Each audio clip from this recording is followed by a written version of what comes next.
دوای ئیمزاکردنی ڕێکەوتنە مێژوویەکەی نێوان یەکێتی نیشتیمانی کوردستان و بزوندنەوەی گۆڕان، ئەندامانی ئەنجومەنی پارێزگای هەولێر لە هەردوو فراکسیۆنی یەکێتی نیشتیمانی کوردستان و بزوندنەوەی گۆڕان ئاشکرای دەکەن ئەوان ئامادەن بە یەکەوە دەستە ناو دەستکار بکەن لە پێناو خزمەتکردنی زیاتری هاوڵاتیانی هەولێر.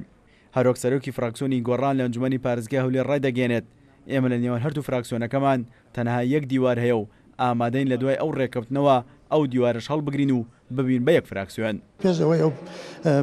ڕێکەوتنامە باسخواسی لەسەر بکرێتن، ئێمە لە نێوان خۆمان لە فراکسیۆنەکانی یەکێتی و گۆڕان لە ئەنجومەنی پارێزگای هەولێر باسی ئەو ڕێکەوتنەمان دەکرد و تەمەنای ئەوەمان دەکرد کە ڕۆژێک بێتن ئەو دوو فراکسیۆنە ببن بە یەک و ئێمە ژوورەکانمان لە تەنیشت دێکە و باسی ئەوەشمان دەکرد و دیوارە نێوانمانە دەبی هەری گرین بیکەینە یەک ژوور. ئەندامی ئەنجومەنی پارێزگای هەولێرش لە فراکسیۆنی سەوز ئاماژە بەوە دەکات ئەم ڕێکەوتنەی نێوان یەکێتی نیشتیمانی کوردستان و بزوتنەوەی گۆڕان دەبێتە هاوێنی خزمەتکردنی زیاتر بە کۆمەڵانی خەڵکی کوردستان. دەتوانرێت ئەو دوو فراکسیۆنی ئەنجومەنی پارێزگای هەولێر بە یەکەوە کاری باشتر و خزمەتی باشتر ئەنجام بدەن. بە دڵنیایی دروستکردنی هەر جۆرە تەباییەک لە بینی هەر لایەنێکی سیاسی کوردی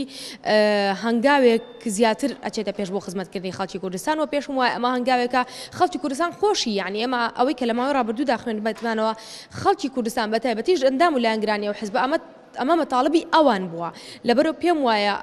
خەڵک خۆی داوای شتێک ئەکا حتممە نەبێت لە بەرژەوەندی ئەوان بێ.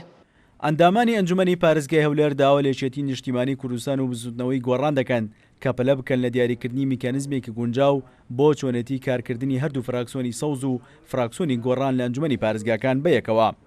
بۆی لەو ڕێگایەوە بتوانن باشترین خزمەت پێشکەش بە کۆمەڵانی خەڵکی کوردستان بکەن و کۆتایی بە قەیرانەکانی هەرێمی کوردستان بهێنن. سیروان حوسێن، کورسان نیوز، هەولێر.